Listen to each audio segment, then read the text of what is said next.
ఇంకా స్వాదం gold package లో ఏం స్వీట్స్ ఉన్నాయో ఎలా ప్యాక్ చేద్దామో చూద్దాం రండి. దా వెళ్ళి చూసొద్దాం. ఇప్పుడు హాఫ్ కేజీ బాక్స్ చూద్దామా? చూద్దాం. పూతరేకులు 2, కొబ్బరి లడ్డూలు 2,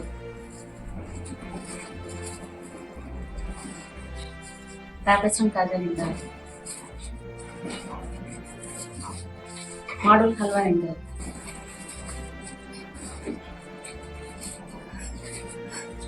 ఆండ్రే పాలకోవా 2, పెనుగొండ కోవా కజ్జికాయ 2. చూసారా ఈ స్వాదం gold combo pack half KG box లో 12 pieces. 1 KG gold combo pack. ఈ బ్రాండ్ లోగో దగ్గర కావాలంటే మీ కంపెనీ లోగో కస్టమైజ్ చేస్తాం. Thanks for watching.